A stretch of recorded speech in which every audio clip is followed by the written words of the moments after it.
Hello, and welcome to the Loxahatchee River District's River Center. Thank you for joining us on our virtual field trip. Today, we are going to perform a squid dissection lab. Let me ask you a question. What's the first thing you think of when you hear squid? I think ocean, calamari, whales, tentacles, suckers, big eyes, the giant squid, the kraken, or 20,000 leagues under the sea. Let's watch a quick clip and make some observations. There are more than 300 species of squid, which are 10-armed cephalopods, classified within the order Teuthida, and found in both coastal and oceanic waters. Squids have elongated tubular bodies and short, compact heads. Little is known of the life history of squids. Some attach their eggs to floating weeds and plants, and others to the ocean bottom. In some species, the young resemble the adults at hatching, while others have a planktonic larval stage. Squids are numerous in the sea and serve as food for many animals, including the sperm whale, bony fishes, and human beings. So officially welcome to our squid dissection lab. Before we get going, let's talk about some of the vocabulary that you might hear. Now, the word dissection, it actually means to separate into pieces, to expose different parts of an animal for scientific examination. So ultimately, we're doing this dissection to help us learn about this animal. Now, let's go over the taxonomy of squids. So squids are part of the kingdom Animalia, right? They're animals, and they're part of the phylum Mollusca. All mollusks are invertebrates. They have a soft body and a hard shell. Their class is called Cephalopoda. And cephalopoda is derived from the Greek language meaning head, foot. And in the cephalopoda class is where we find our squid, our octopus, and our cuttlefish. So it's kingdom, phylum, class, order. Their order is called Teuthida, and that's particularly just the squids. And in the Greek language, Teuthida actually is derived from the word meaning fierce. So the actual genus and species of the squid that we're going to be working with today is Alateuthis cebulata, right? Alateuthis cebulata. Now, we're going to go over some of the tools that we're going to use in our dissection. So we are going to be using our probes. We're going to be using scissors. We're going to be using our forceps. We have our hand lens that helps us to see things more up close. We have our tray, and of course, our squid. Now, it's important to note that during a dissection, scientists don't say, ew. They don't say, gross.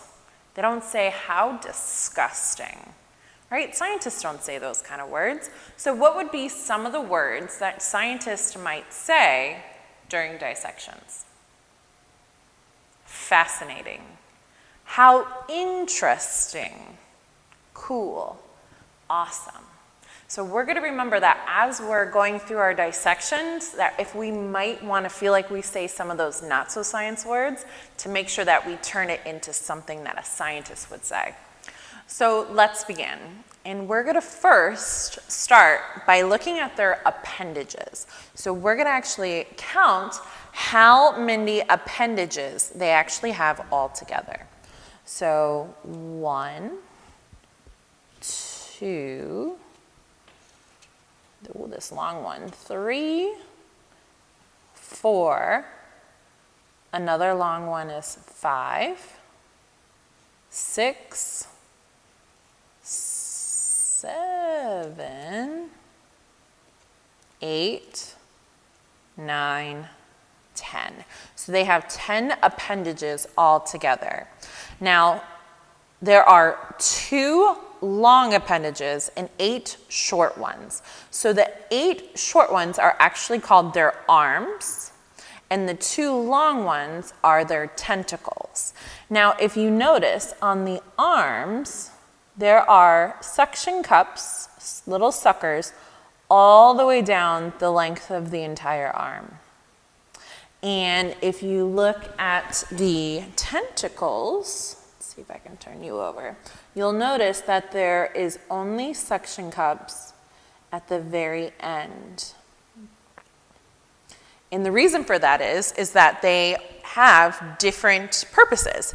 So squids are active predators. They are going after and finding their food, but they want to protect all of their very soft body.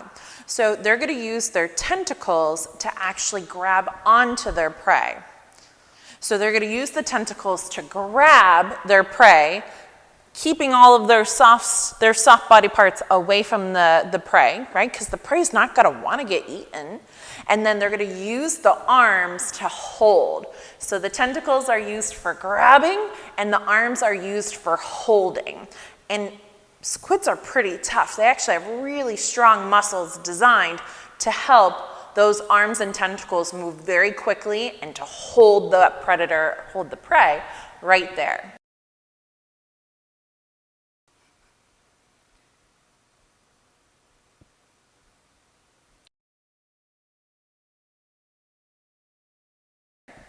So we have our arms and our tentacles. As we move up, you'll notice they have 1, 2 eyes. They have their long mantle. And then they have their fins. Now, when you think of fins, most of the time when you think of a marine animal that has fins, right? Fins are supposed to be for swimming. That's what most of us would probably think. But the squids don't use their fins for swimming. They actually use them to stabilize themselves. Squid, they don't talk. So how are they going to communicate with other squids or potentially with other animals? Well, these guys actually have the ability to change colors, and they do that by using chromatophores. And they're able to have complex communications through the changing of the colors. So if you were a male squid communicating with another male squid, what might you need to be communicating? Now remember, they don't think like us, and there's very basic survival instincts, right? Remember, they need food, water, shelter, and space. So if you're a male wanting to communicate with another male, might be communicating, this is my space, back off. They're showing aggression and how strong they might be. So what if they would need to communicate a male squid to a female squid, right? So they might have a different color if they're trying to communicate with a female. And maybe they're trying to communicate, hello, I might be a good mate to you. And they can actually communicate different colors on either side of their bodies. So we're going to actually try to see if this squid's chromatophores are still active. So I'm going to take my finger and I'm going to start rubbing along the mantle. And I'm going to see if these chromatophores will get darker. So you might actually know this squid, sometimes they'll get like a purple color, sometimes they'll get red or black right down the middle. I'm going to also, I'm going to work on their fins too and see if the chromatophores will light up or change different colors. So you can actually see how dark this middle section has gotten. You can see where some of the skin has kind of peeled away. On the sides, you can kind of see more of like the red dots or the purple dots that are coming in.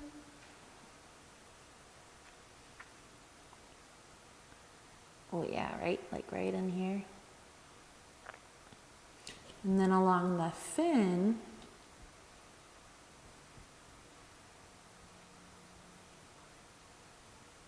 here, right up in here.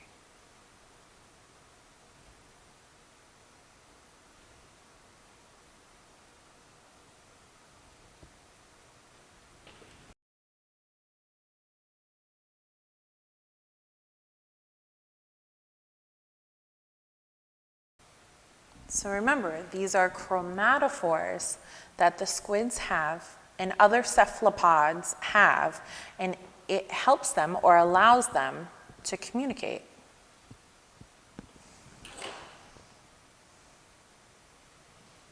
Also, it could allow them to camouflage as well. Remember, so these animals are active predators, so to sneak up on prey, they might change colors to blend into their background, into their habitat, and to be able to sneak up and catch that prey. Also remember, anything bigger than you probably wants to try to eat you. So squid can also be prey themselves. So if they have the ability to camouflage, they can also avoid becoming prey. So now that we got a chance to look at the dorsal side of the squid, we're going to flip it over onto its ventral side. So that's where you get your hands dirty. Okay, so you see the ventral side.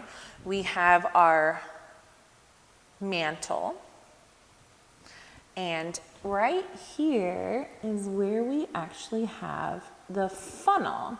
So if squids don't use their fins to swim, how do they move? So they actually use kind of like jet propulsion. So this mantle actually is open and exposed to its environment.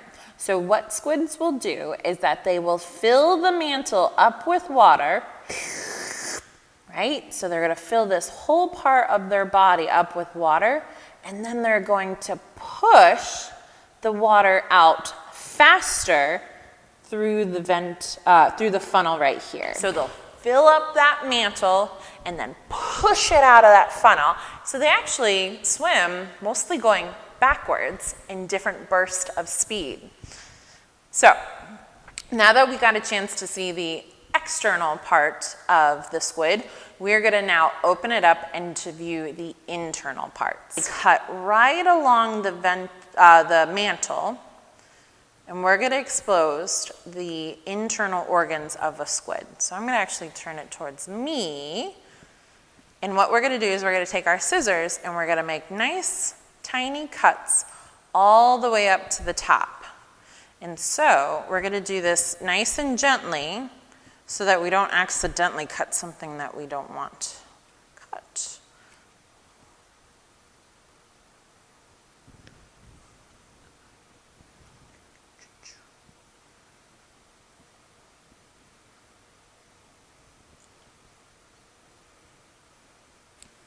Okay, let's see what we find.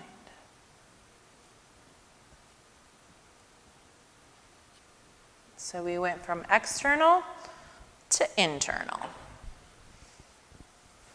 Hi guys, my name is Sarah, and I'm actually going to show you the internal anatomy of our squid. So if you guys want to get a little bit closer.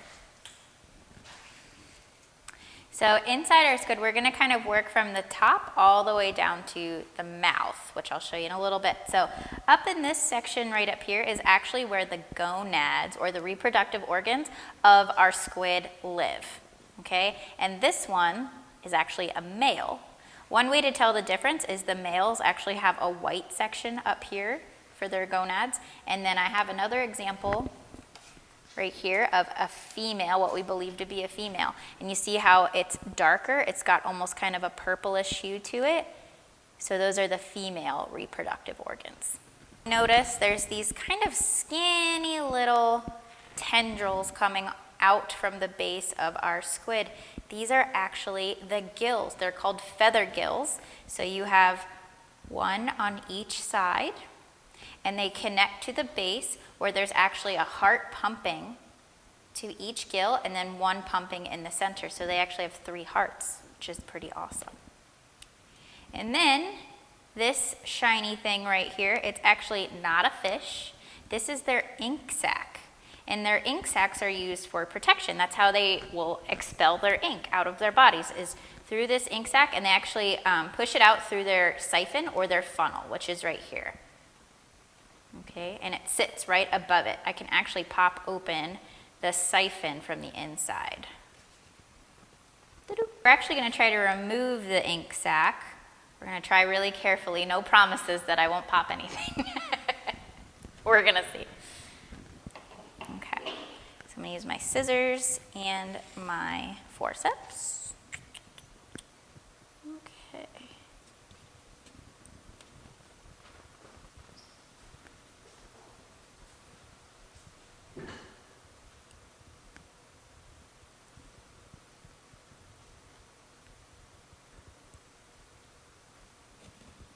Now making some small incisions to kind of break up. There is a membrane that lays across the whole thing, keeping all of their organs kind of nice tucked in tight. So I'm trying to cut through that membrane but not cut this section right under here.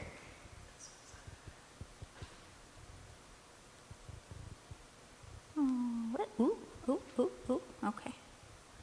We're making it, we're making it.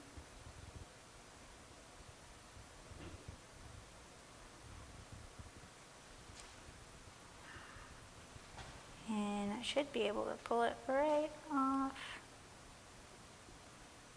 Ta-da! And that is their ink sac. And throughout their life, they will produce more and more ink. So sometimes when we're doing dissection, sometimes they'll be bigger, sometimes they might be smaller. Again, they use this ink sac when they're trying to evade predators. So what they'll do is, again, they'll push it out through their siphon, and it's almost kind of like a magician when they disappear. They use that ink to blind their predator in hopes that they can get away a lot faster. Okay, so again, like I said, that was pulled off this middle section, which is their stomach area, which I luckily did not pop. So you want to come closer again. I'm going to mush out some of the ink. We'll see how much they had in there. It might not have been a lot. Oop, there it is. Ooh. Ooh, look at all that squid ink in there. Ta-da! So you can see all of that ink that I just pushed out. Okay, so we're going to keep moving on. All right, so that was their ink sac. I told you this was their stomach area. We talked about their gills. Now let me ask you guys a question. Did you guys notice any blood on our squid?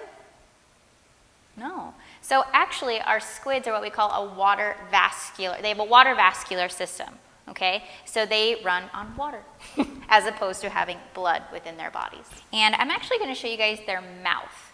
Now their mouth is right underneath all of their tentacles. I am going to use my fingers. So remember what Miss Megan was saying. They use their tentacles and their arms to grab and wrap around their prey. Where are they pushing it towards? Their mouth. So their mouth actually lives right in here. And they have what we call a beak. Very similar to a bird beak. There's an upper and lower jaw, which I'm going to remove so you guys will be able to see it. And their beaks are super, super strong. They can break through lots of really hard shells. And depending on the size of these squids, they can do some damage. So I'm going to go ahead and try to pull out the two pieces of the beak. And I'm going to be using my forceps.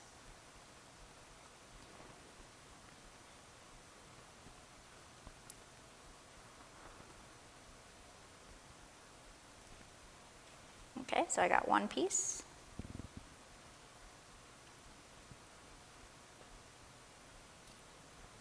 And two. So I'm actually going to lay them out.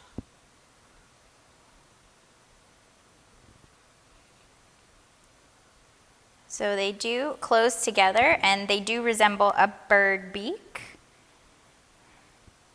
And they use those to crush through shells of their prey.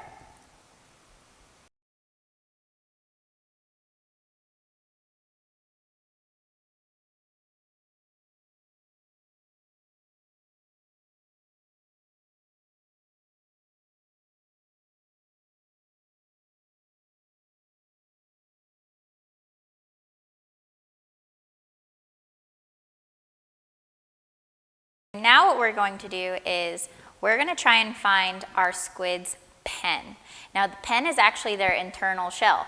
Megan told you earlier that they're in the phylum Mollusca, which means they're a type of mollusks, and mollusks usually have shells. So, their shells live within their mantle, but it's actually underneath all of these internal organs. So I am going to be removing the head and the rest of the organs from the mantle, okay?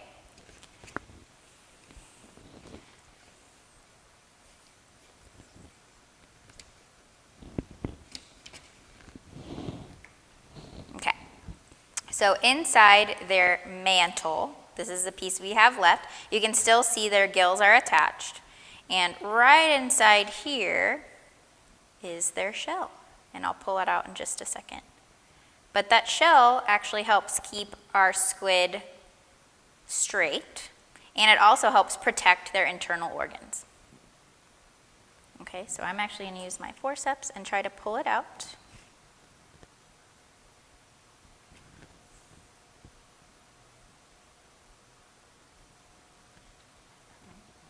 And there is our pen. Our pen is made out of calcium carbonate, which is the same material that snail shells, like our conchs, are made out of.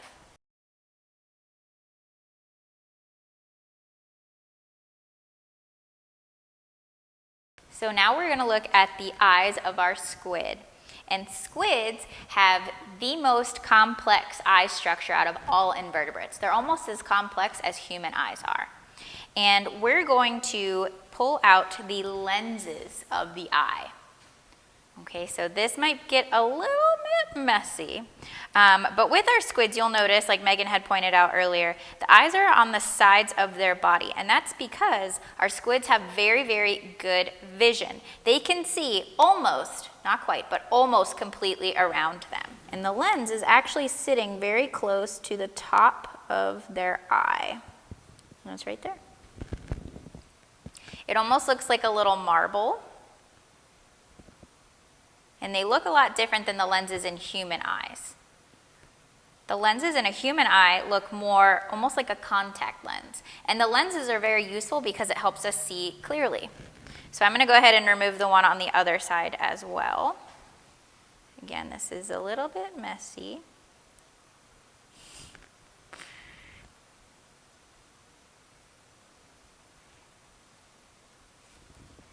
And there you go. Got both lenses.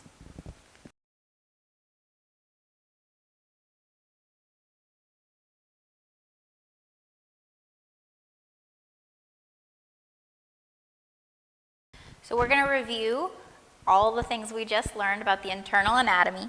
So on our squid, we saw the reproductive organs. This one was a male. We did talk about the vascular system, its water vascular system, or hydrovascular system. And then this right here was their digestive system. And we talked about their eyes and their eyesight, their tentacles and their arms, as well as their mouth. Now what we're going to do, because we don't want all of this to go to waste, we're actually going to cut them up and feed it to our fish. That way we're not wasting any of this newly dissected squid.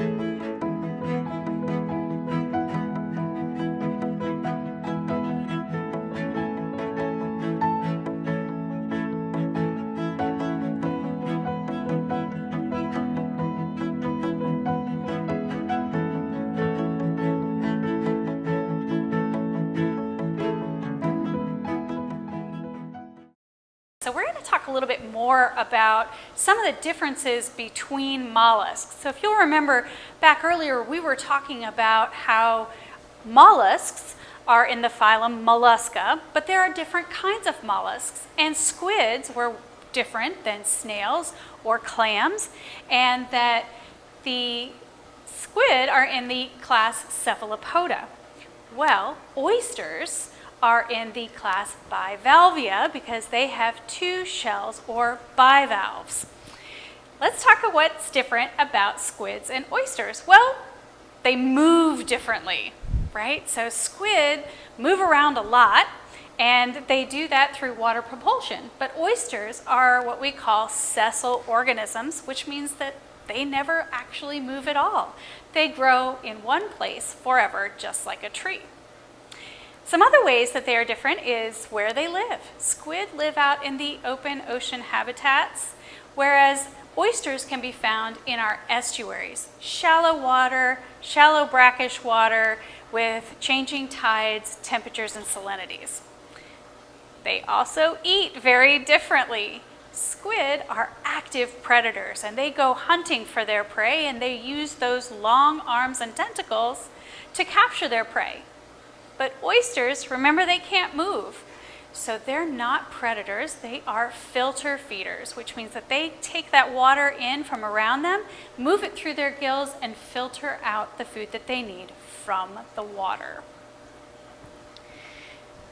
Because of the different ways that they eat, squid and oysters are exposed to different types of pollution in the water.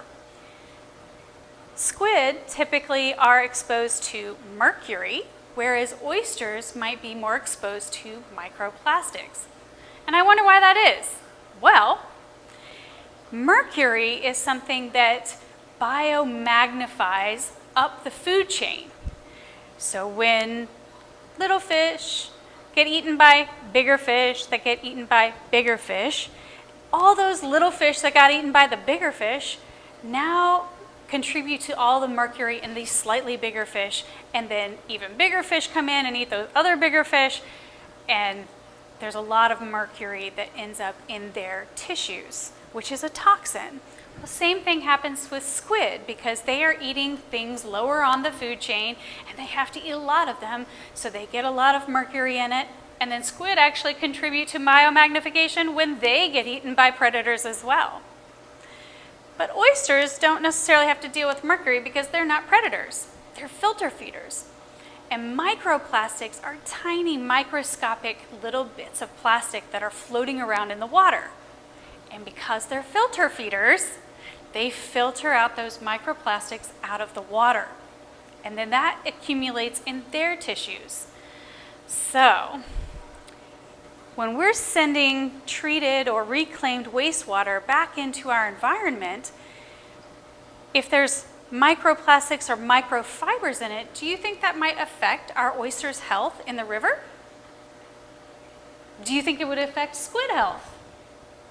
What do you think? So let me ask you another question.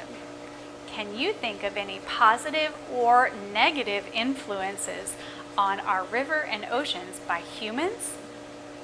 Well, pollution in the river and in our oceans can affect the health of marine animals, including our squid species.